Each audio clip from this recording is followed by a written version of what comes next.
Bago natin nabanggit mo yung PNR Secretary Banoy Lopez, sir. Ayan, yung kasi marami na nakikinig sa atin sa taga Rizal, gusto nila tinatanong din nila, hanggang kailan kaya itong saan kaya ma-extend pa ba itong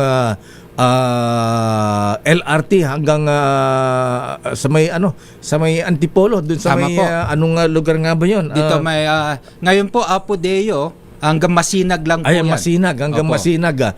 I-extend ba hanggang saan na extension yan? That's the plan po. Kapag meron na tayong private partner, yung PPP natin, papunta naman sa east side, ang target po natin ayon sa plano is Cogeo po, Cogeo, Cogeo. at saka Antipolo po. Yan naman po yung dalawang istasyon na ilalagay natin as part of the commitment of the private partner kapag natapos po yung PPP natin.